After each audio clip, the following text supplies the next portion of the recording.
Welcome. Thank you, Praneet. Welcome everyone to this NAEER webinar on using alternative authentic assessments to engage students and enable success. So my name is James Valentine. I'm a lecturer in the Tertiary Enabling Program at Charles Darwin University. So I'll be hosting today's session. Before we get started, I would like to acknowledge the traditional owners of the lands on which we meet today. So I'm in Darwin on Larrakia country, and I can see people have been putting in the chat the other owners and nations that they are based on. So although we're coming from all over, we're online today, we're coming from different countries all over Australia, and I'd like to acknowledge the elders from all those countries, past, present and future, and welcome you all to today's session.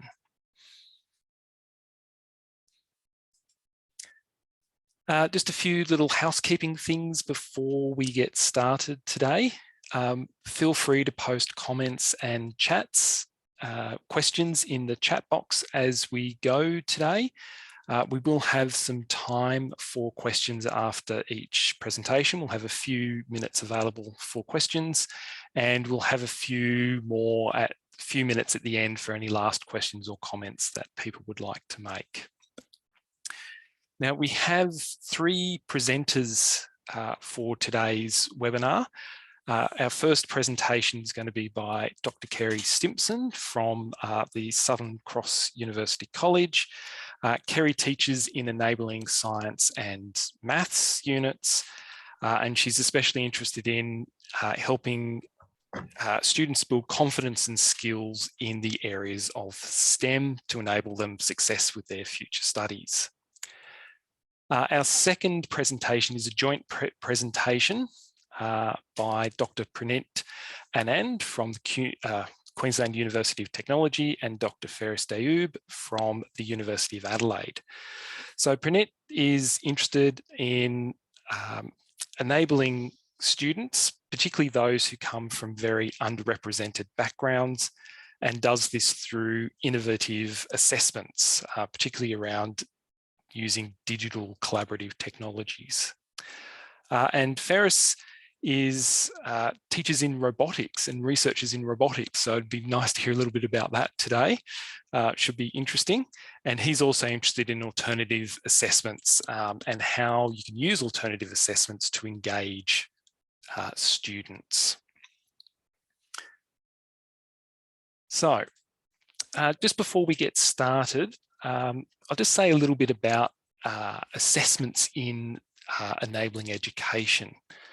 I've just put together a few things that I think are really important and characteristics of enabling assessments here. I think they are important tools for student learning.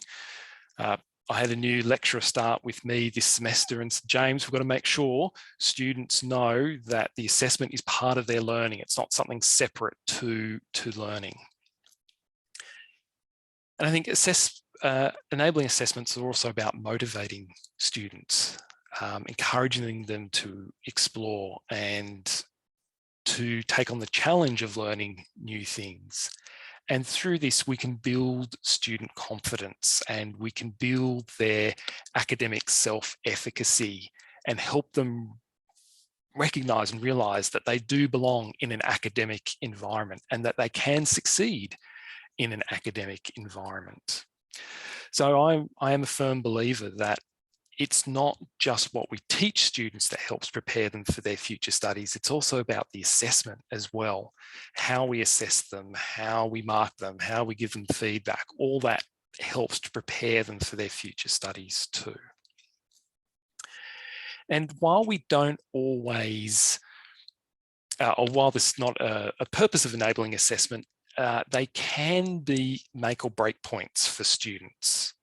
So assessments can turn students off. They'll choose not to progress if the assessment task they perceive perhaps is too hard, or it's not interesting, or it's not helping them not well aligned with the rest of their units, or even the mark they get can help determine whether they stay or whether they go.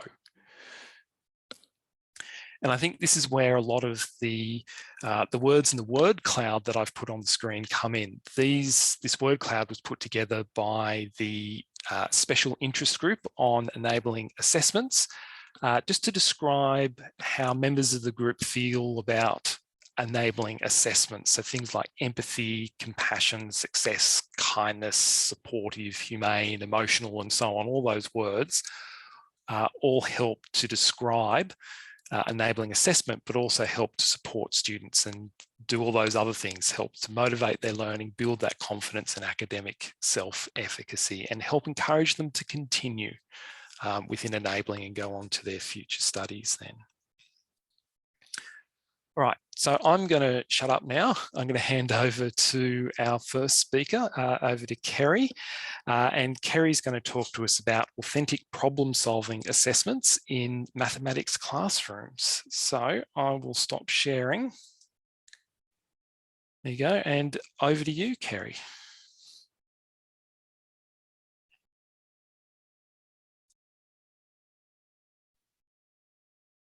There we go, organised with my screens.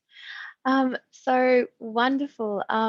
Thank you, James, and hi everyone, and welcome. I'm very happy to be here today and to be sharing some of my experiences with authentic problem-solving assessments in our Enabling Mathematics unit from the Preparing for Success program at Southern Cross University.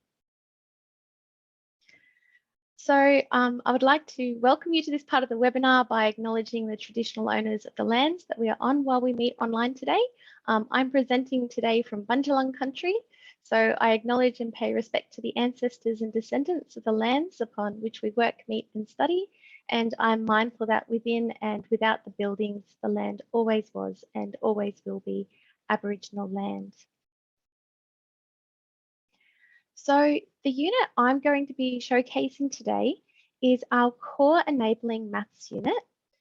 And we have an average enrolment of approximately 800 students per year.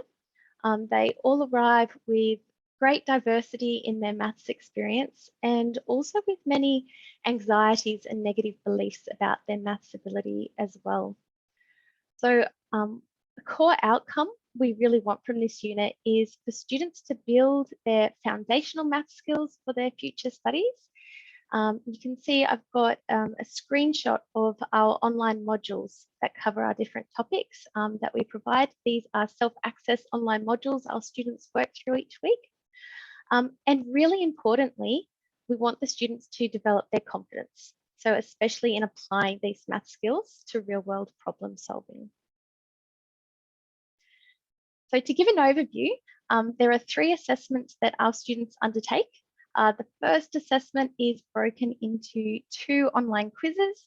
The first is a low stakes early assessment, and this is where we address beliefs about maths and give some foundational skills as well.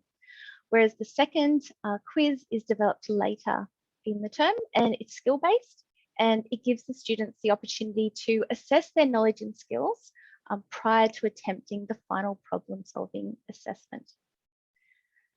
So the assessments I'm going to show you today are from the written problem-solving assessments, and this is where we link to real-life situations and also to the main future disciplines of study, which for our students are education and health. So problem solving together with skill development is really at the heart of this unit, and all of our assessments are aligned to this concept as well. We tell students in week 1 that problem solving, yes, it's always challenging, but this is not just about using a formula. You need to think carefully about assumptions you've made for a problem, how you might solve the problem, and come to terms with the fact that often there is no one right answer, or there's not just one right method. Each student's going to bring different ideas and different experiences to the problem solution. So really, it's through a strengths-based approach. and constructive alignment. And we set the students up to apply the skills they're developing and then to have that ability to transfer knowledge and skills from one context to another. Now, this is all being delivered through our Southern Cross model, and this involves students working through self-access online modules each week, as well as attending a 2-hour tutorial where we cover the content for the week. And then really related to this workshop is a 1-hour online workshop where we focus on assessment preparation specifically. And this includes, for this unit, working through problem-solving tasks to help our students with the written problem-solving assessments. So when we have the written problem-solving tasks, before the students get the specific questions, at the start of the document they receive, there's an outline of what we're expecting from the overall submission. So for assessment 2, which is their first written assessment, we give them 2 problem-solving questions, and they're situated in real life that they have to work through. And we expect them then to present this assessment with an aim, a methods and calculation section, and a conclusion. So we go through what we expect in each section, like the aim. We want them to be having 2 to 3 sentences which clearly state in their own words what the aim of the problem is. And then we go on to a methods and calculation section. So not only do we want to see the calculations presented correctly and units and everything like that in there, we want to have written descriptions as well. Okay, so we can see that the students understand what they're doing and why. And then this gets wrapped up with a conclusion at the end where students have to analyze their results. They comment on assumptions or limitations, and they also link back to real world relevance of the problem. And we give them some guidance on even like language they might want to use, or if they have to include tables, just so everything's in the one place for them just to refer to. We know it can be very overwhelming, especially tackling these problem solving questions. So we just try to make sure everything is in the one place for them to touch on. And just briefly, the assessment rubrics here, just to show when we're assessing, we are assessing the 3 separate components of the aim, the calculation and conclusion, but we also tackle the calculations separately to how they've communicated those calculations as well. So on to the assessment now. This is our first question that we had at the start of this year. It's a problem-solving task based on a real-world scenario of calculating the cost of a plane flight. So we set the situation up so the students can try to identify it. Sometimes it's as simple as saying the person is a student. So here, Eleanor is a student that wants to travel. They get presented with the task. So for this one, there are 3 different companies that are providing different resources in their flight. And we give them useful information as well. So at this point, when students are tackling this question, they've covered basic arithmetic, introduction to problem solving, and algebra as well. So rather than just present a series of short questions, the students have to understand this problem first. They need to make a plan, and then they need to use the tools in maths that they have been developing, and then reflect on their method and answers. So for example, we've just got, a conversion here. So when we're writing these assessments, we map out the skills we want to be testing, what we think they should understand at this point to make sure when we create these scenarios, we're building all of these skills in.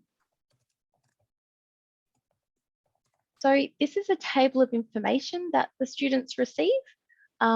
It compares fares and fees associated with the 3 different flight companies, and there's basic arithmetic testing through addition and multiplication, and students also have to address units and conversions, and there's simple decisions such as how many meals someone would eat during a 12-hour flight. So we try to ease them into these scenarios by showing that they do have to be thinking about the problem and making some decisions. We then also asked students to calculate ways money could be saved by modifying the options chosen as well.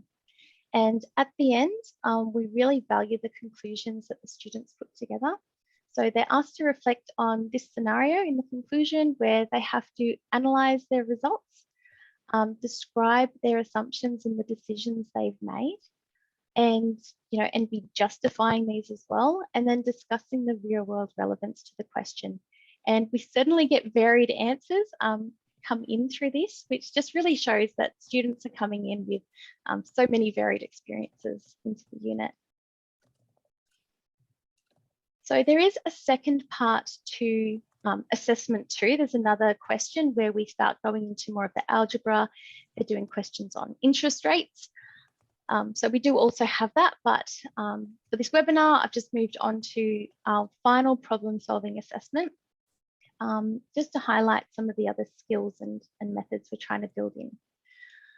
So this is their last written problem solving assessment. This one's worth 45% of their final mark. And in here, they're being asked to use mainly their geometry skills to help calculate in this situation how much mulch would be needed to cover a nature playground. And in this final assessment, we try to link to the main future areas of study. As I said earlier, for us, that's education and health for our students. And sometimes that can be as simple as linking, for example, this question just to the context of a school. And students are again performing calculations that take into consideration units of measurement, geometry formulas, and we've also got the context of money here as well. And the students are given a list of hints to help break down the question and to identify aspects that need to be addressed. So we don't only situate that overall task, we do give them some assistance in breaking that task down. We build in more straightforward and simple components, such as calculating separate areas, but then they're also asked to determine, for this example, replacement frequencies of mulch. And for that, they have to go back to the original question. They have to identify key parts. So for example, in this question, we state that the initial mulching is paid for from a different grant. And we also give them the rates of how quickly the mulch degrades. So they have to start making decisions, such as, would you wait until the mulch had completely degraded before you replace it? Or maybe there could be an assumption that rain events might cause the mulch to degrade quicker. So again, in the conclusion, we get the students to reflect on and address these and to show the impacts through the calculations as well. And we do try to give them lots of visuals. So at the start, we had those images just of a nature playground to help them sort of embed themselves in that context. We also have this diagram here for them to show the different areas that they need to calculate. So they start to interpret with the different shapes and get a visual of what they need to do with this question. And question 2 for this assessment, it asks the students to use algebra skills and graphing skills and to utilize Excel as well.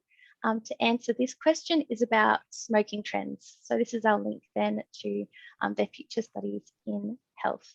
And again, we've found, especially since we started really embedding it in more of that daily life and the future studies, rather than having a question about doing calculations for an ice cream shop, according to weather and things. This has really helped with the examples we're using in the tutorials, but for the assessments as well, just for the students to engage more, to be excited, but also make sure we're picking examples that aren't too specialized, so it is accessible to everybody. So for this one, they're given a set of data to graph. They need to add linear trend lines. They need to interpret what this means in relation to trends of people who, in this case, smoke daily versus have never smoked.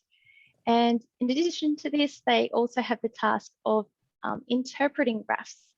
So for this example, we have a box and whisker plot, and this is comparing ages of people who fall into these two groups of the daily smokers and people who have never smoked. So students need to identify how to interpret and how to bring meaning to all of this information in the context of the question as well. We also have hints. So for this question especially, we find the students can get a bit overwhelmed once they see they're having to bring a lot of skills in all together. So we just give them a gentle nudge sometimes to say, hints, go back and revise module 5 here. So they're given these hints to help answer the question. Sometimes we have these links, sometimes we don't, depending on the question. For this one, they also have to manually verify the linear equation from Excel and the accuracy of this, or why there's differences between the Excel equation and the manual equation. So all of these aspects are something that the student can discuss in their conclusion. And just to show a snapshot on the impact we see for students that go through the unit, we ask students to give a rating of their ability for real-world problem solving before and after completing the unit. And these results just show a positive shift of more students identifying in those self-identified good and excellent categories after this unit. It was nice to see a rating of poor was reduced from 17% of students to 4% of students. So we're excited to see this and to keep trying to improve the student experience and the outcomes using this approach of problem solving. So some key points is that problem solving is really the organizer of our curriculum, and that really drives our assessments. We're very focused on using a strengths-based approach so that students are learning how to identify their existing knowledge and to address their limiting beliefs. We use constructive alignment so that we're linking authentic assessments to the unit learning outcomes and the class activities. And we just want to make sure the students are getting that chance to apply their knowledge and skills to real-world problem-solving scenarios.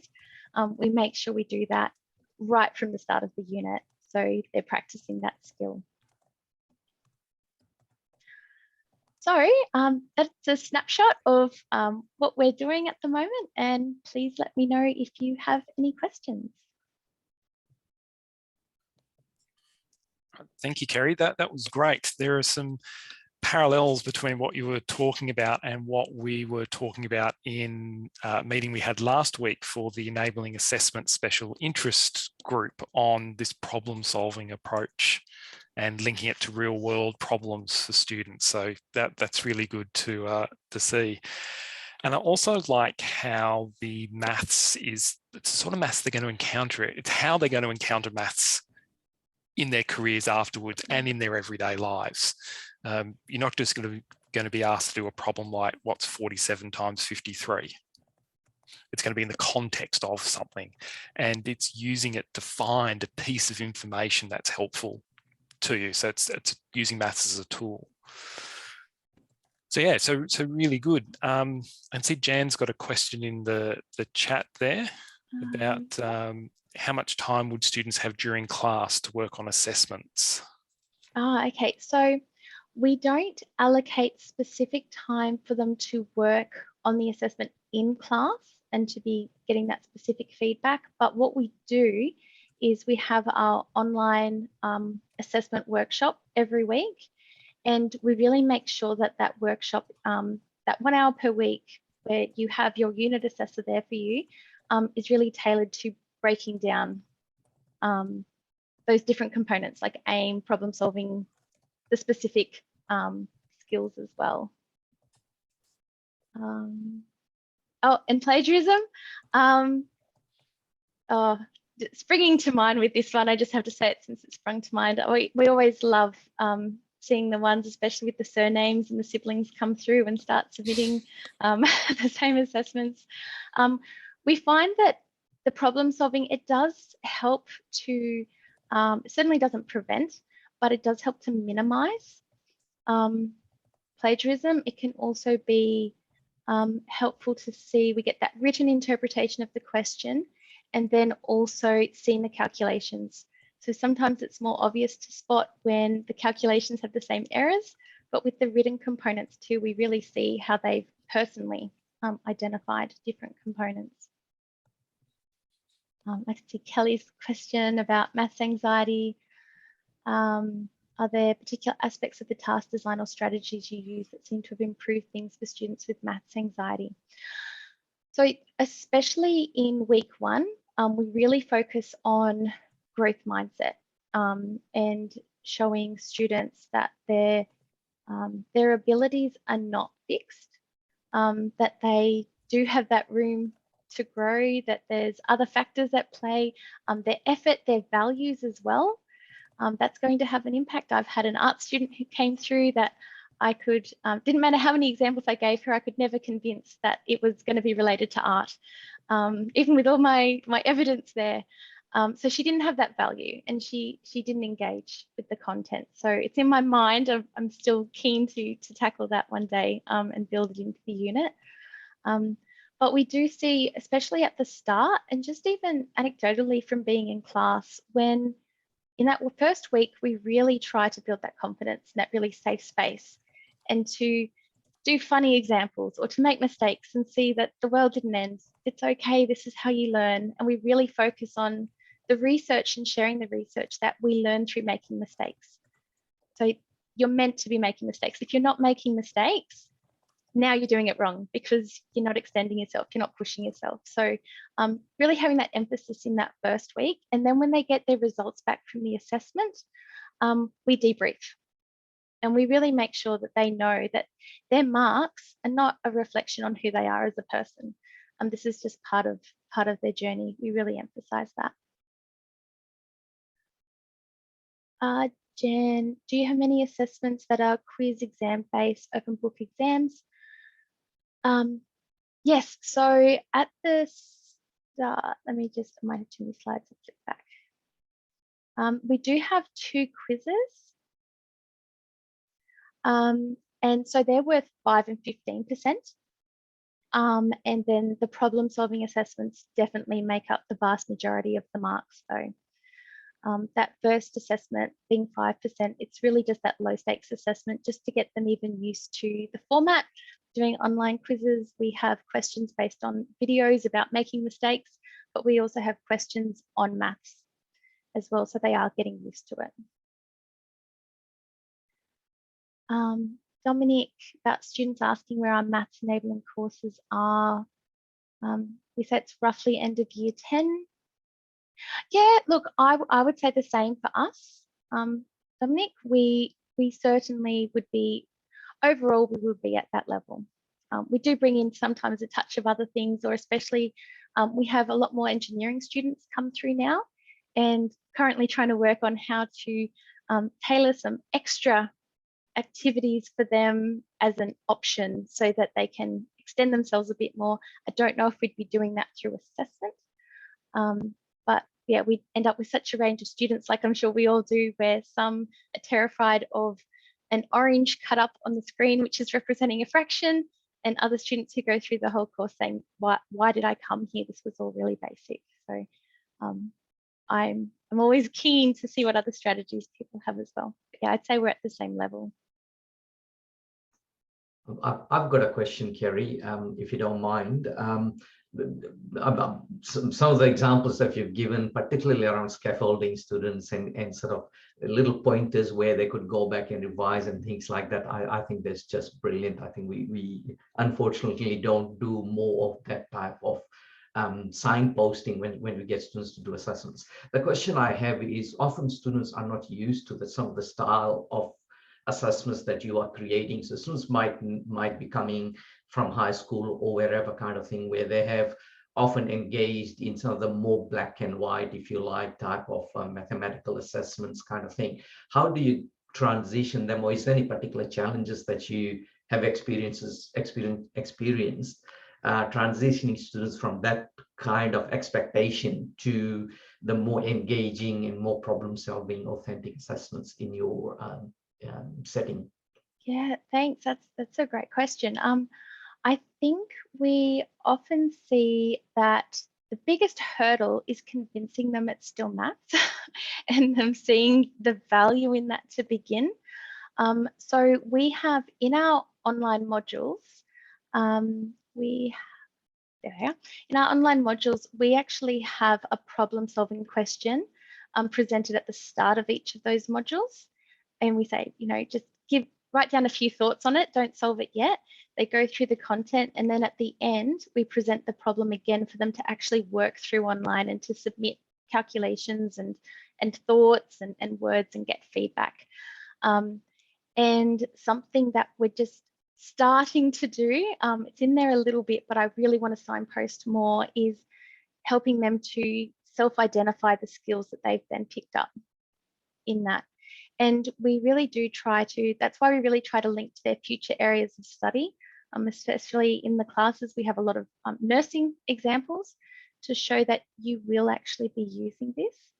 And sometimes we have, embedded videos of, people showcasing how they're using maths in real life. So yeah, I think the biggest hurdle is just initially convincing them that this is maths. Once they do the first problem solving assessment, takes them by surprise with how much maths is actually in there and how long it takes. It doesn't take too long once they start, but they think it will be quicker. And we just keep emphasizing this and breaking it down and having past students connect with them as well to share experience. Thanks for that. All right, thank you, Kerry. I think we need to move on now to our next presentation, which is going to be by Pranit and Ferris. Pranit and Ferris are going to be talking about engaging students in STEM disciplines through digital storytelling. So I'll hand over to you two. Yeah, thank you. Thanks, James. Now, Ferris was unable to join me today. There was an urgent appointment that he had to sort of deal with, but it is across what I'm presenting, and it's data that we've collected. In fact, it was an initiative that we sort of tried in his unit while he was at QUT before he moved to University of Adelaide. So the topic that I'd like to talk about, just move my screen around a little bit, is engaging students in STEM disciplines through digital storytelling. My name is Pranit Anand. That's my Twitter handle if anybody is interested in following me in Twitter. I'm a lecturer in learning design at QUT, and Ferris is a senior lecturer at University of Adelaide, and he's researching in vision robotics, actually. So vision robotics, self-driving cars and those types of things, really. And he, when he was at QUT, or this particular unit that I'm going to share with you, was a master's unit that he was teaching at that time. So basically, what is digital storytelling? Some of you might know what digital storytelling is, but it's actually just the use of multimedia to convey a message, okay, whatever that message is really. And at the end of the day, it's actually just an extension of the usual normal storytelling or narratives, even reflections that many of us are probably a little bit more familiar with. But in this case, digital storytelling is with the use of appropriate technology tools to communicate that idea. It can be used to explain personal experiences, and in fact, in our experience, and I've tried this in various different settings, we found that storytelling itself can be a very personal experience for most students, and the whole act of creating a digital version of that is highly engaging and very, very personal. So it can be used to explain personal experiences, concepts, ideas, proposals, etc. Media used to create digital stories may include things like text, images, sound, video, as well as increasingly various social media elements such as TikTok, Twitter, Instagram, etc. Many of these things I'm not that familiar with, but many of our students are quite comfortable with, particularly Twitter, for example. They are designed appropriately, or if designed appropriately, can be highly effective to communicate complex concepts and highly engaging for audience as well as the creators as well. Think about some of the YouTube videos that we have a look at that explains various different things. So if it's created very well, it can be very, very engaging. And the way we look at it, many of our students would probably be expected to create an engaging multimedia messaging more often than write an essay to explain or a report to write to explain a complex concept. So what I want to do very, very quickly is just ask you a question quickly. What types of teaching situations do you use reflections for?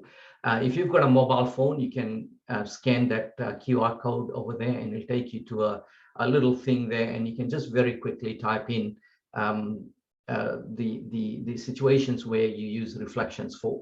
If you don't have that, for example, you can just type something in the chat as well. So whatever works for you. And I'll just give you just a little bit of time to sort of do that, please. If you use reflection, what types of situations, teaching situations do you use reflections for? And as I said, if you've got a mobile phone, you can scan that and do that. Otherwise, just type in your answer in the chat. Group work, somebody has put group work. I've put something in the chat, lab work or practicals, etc.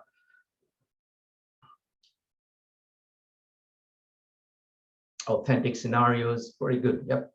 Post assessment after practicals, excellent, very good. Okay. Excellent. Okay, we'll move on. So basically, I mean, most of us, where students encounter reports before, what type of information these reports contain, for example. Excellent. So there's a whole range of different situations where, as educators, we use reflections a lot, kind of thing. And quite often, what reflections do is they allow the just tidy my screen a little bit again. The reflections allow students to explore their curiosity towards a particular topic. So this is the way we were using reflections in this particular unit of study. So that what we did, the way in which we designed this assessment was we asked the students, or the students were asked to explore a topic of their choice from what we were covering in the unit. Conduct experiments using a physical robot. So they were all given a robot that they had to program. They had to conduct various types of experiments on that robot. People who are doing robotic or teaching robotics or things like that probably understand that as well. In some cases, the students also had access to a simulation software, robotic simulation software so in some cases, particularly during the pandemic, we were unable to send a physical robot to many of the students. But we provided them access to an online simulation software, and it's a very similar sort of experience as well. So they had to conduct experiments either on the physical robot or the simulation software, present analysis, discuss the results, all within a 5-minute video format. Before we used this assessment was actually a written reflection that the students had to do all of that and then write, I think, a 2-page written reflection about all of these sort of things, but then we moved away from that into a video format, a digital story format. The students were allowed to use any video making or editing tools that they wanted to. We did not prescribe that at all. What we then did, we evaluated this particular initiative. And the way we did that was we conducted post-activity anonymous online student survey. And we did that over 2 cohorts, for example. So semester 1, 2020, again, at the beginning of the pandemic, and then semester 1, 2021, last year, both of them first semester units. But then we conducted the surveys at the end of last year so that the students had finished this unit, they've got all the marks that they needed to, and they had progressed on to other areas of study, for example. So there was no, if you like, feeling that whether they participate or their comments, etc., would be impacting their marks or their performance, and because the students had completed it, the marks had been finalized and then moved on. We also conducted post-activity focus group interviews with the tutors and markers. So all the markers who marked this assessment, we conducted focus group interviews also in December last year. And Faris was the unit coordinator for this particular subject, for this unit, for this subject. And he provided ongoing feedback as we were analyzing the data that we were collecting and sort of trying to get our head around what the students are saying. He was part of that process as well. And sort of we were sort of shifting through all that information. So what did we want to find out from that was we wanted to find out student and staff perceptions about how did the digital storytelling assessment influence students' motivations to learn, and how did the digital storytelling assessment influence students' engagement in the unit as well. So and we've got quite a decent data set as well. So I'll just present some of the important elements of that. So when we basically looked at the age group of students, most of the students were between the ages of 17 and 34. I think there was a very small number of people, probably about 10% or something like that, 35 to 44 age group as well. So a very typical, if you like, mainstream university cohort. We then asked them were they familiar. Now, what we did was we did not teach the students how to create videos. We basically asked them to create the videos, and they were able to use anything that they were familiar with. So we asked them, were they familiar with creating videos? It was roughly 50-50, really. About just over 46% said they were familiar with creating videos, and just over 53% said they were not familiar with creating videos. And then we also asked them, now this particular assessment in this unit was actually a last assessment that they did. And the way in which the unit was designed, it was almost like an optional. So students could potentially pass the subject without doing this last assessment. That's not the way I would generally design assessments, but that's the way it was. So it was actually, it became like an optional assessment for students. So we asked them, why did you do this assessment, for example? And as you can see, students were being very pragmatic about it. They wanted to get the best possible marks in this particular unit, so they attempted this particular assessment. Some students needed the marks to pass this, so some students were sitting on the borderline kind of thing. So if they didn't attempt this particular assessment, they might not be able to get over the line. There was about 46% of students said they were interested in making videos, and then there's groups of people who wanted to research a particular idea or etc.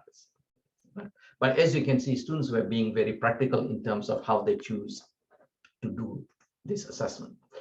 So then we asked them, now these, remember, we are talking about student perceptions about how do the students feel about this particular assessment. So we asked them, were you satisfied with your final video? Most students commented that they were either extremely satisfied or satisfied with the video that they had created. So they submitted the assessment and they felt that they were very happy with, or very satisfied with this piece of work that they had created. We also looked at, did they enjoy the experience of doing this particular assessment? As Kerry mentioned early on, for example, and James mentioned, the unwanted consequences of assessments can often turn off students. And we, as educators, sometimes we don't notice the anxiety, the stress that's put on students when they engage on many of the assessments. So we asked them, how did you feel about it? Did you enjoy that as well? And again, as you can see, there were some students who did not enjoy it as much, but most students had either it was an extremely enjoyable experience or an enjoyable experience for them. We also asked them whether they're happy with the mark that they got. So once they've submitted it, were they happy with the mark that they got? So again, you know, that they were happy with the work that they've submitted, and were they happy with the marks that they got? And again, it comes back to managing expectations. And again, it goes back to, as Kerry mentioned, creating a marking guide, a rubric, all of those things that are robust, that is clearly understood, etc. So again, most of the students were happy, extremely happy with it. There were one or two students who were not happy with the mark, but most students are happy with the mark. We also asked them, now this is where we get into the engagement side of it, and I don't know why the sentence have dropped off over here, but basically I asked them, during the period when you were working with your video assessments, did you find yourself thinking about the assessment even when you were not directly working on it? So for example, when they were socializing, when they're commuting, etc. Quite often many students only work on or think about an assessment when they have a dedicated time, but engagement is ongoing.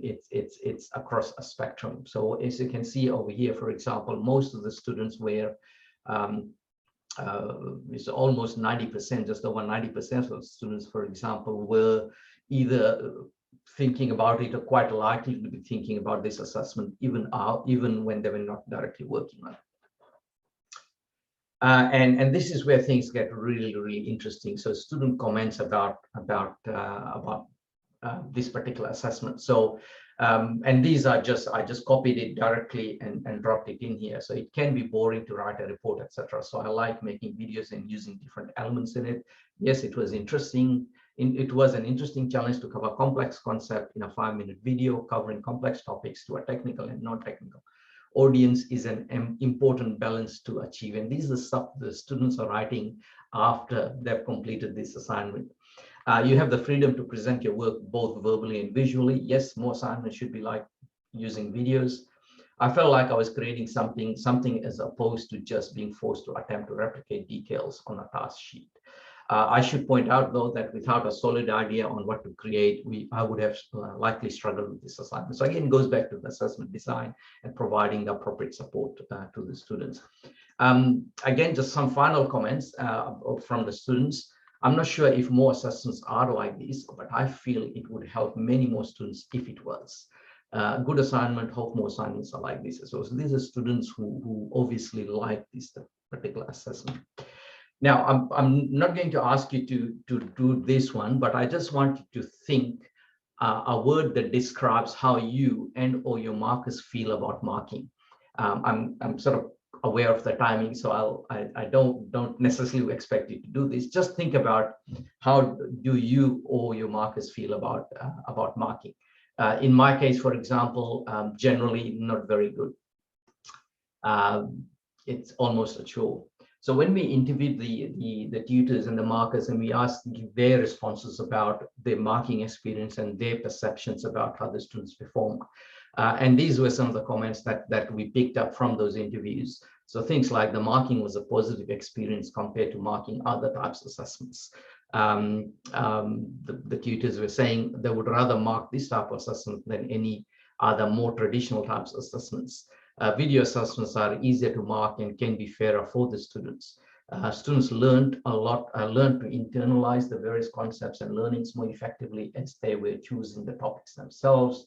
Students were going above and beyond to complete assessments and include high quality materials.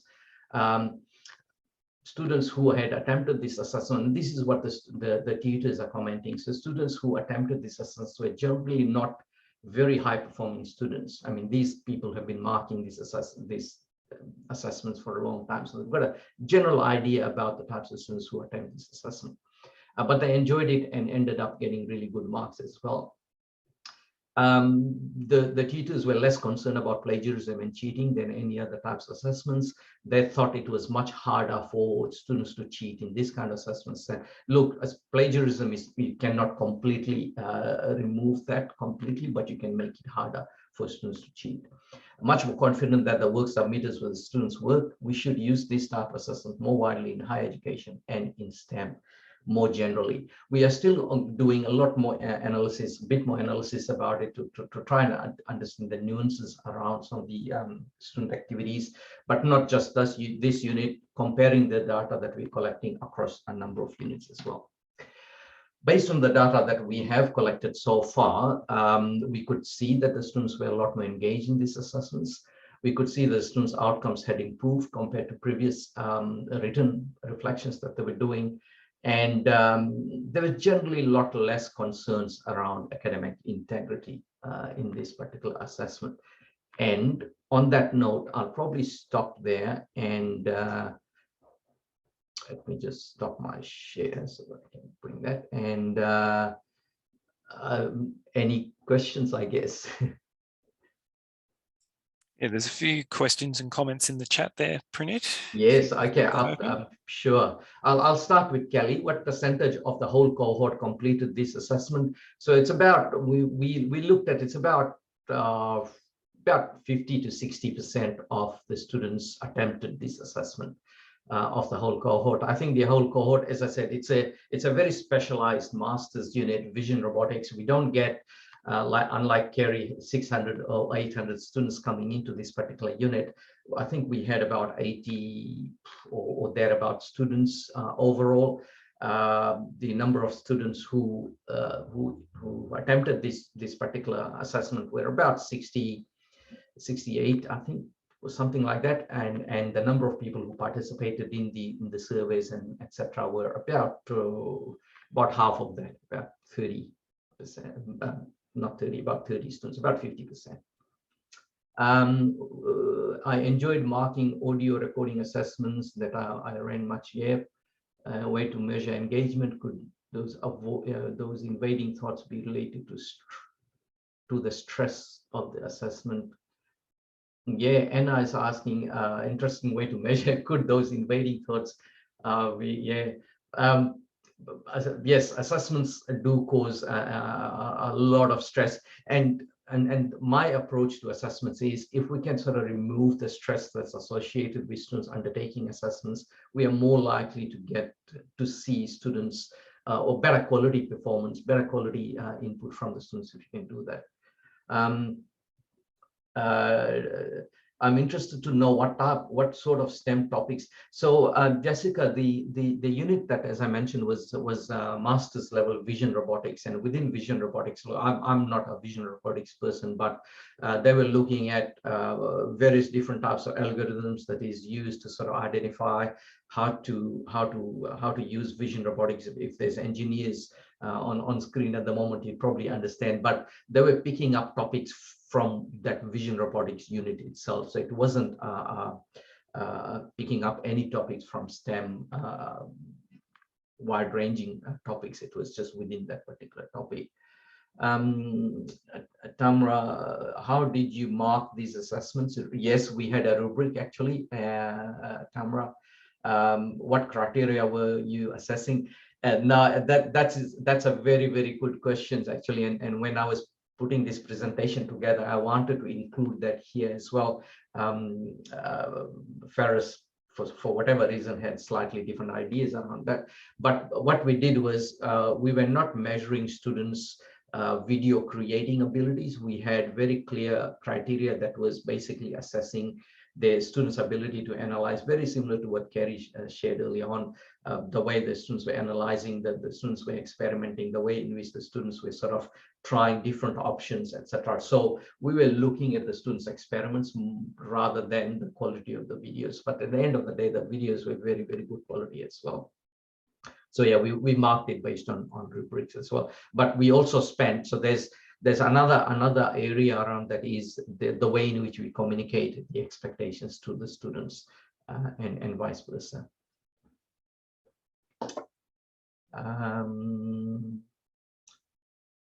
Okay.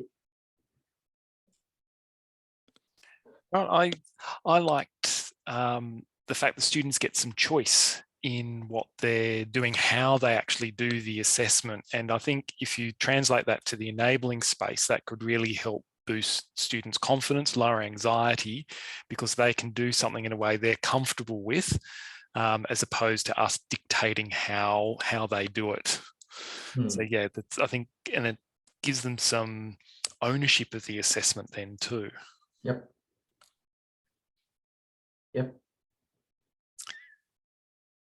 Yeah. All right. Yes, there I agree. Some great range of ideas. So we are just about 1 minute to 1 o'clock where I am.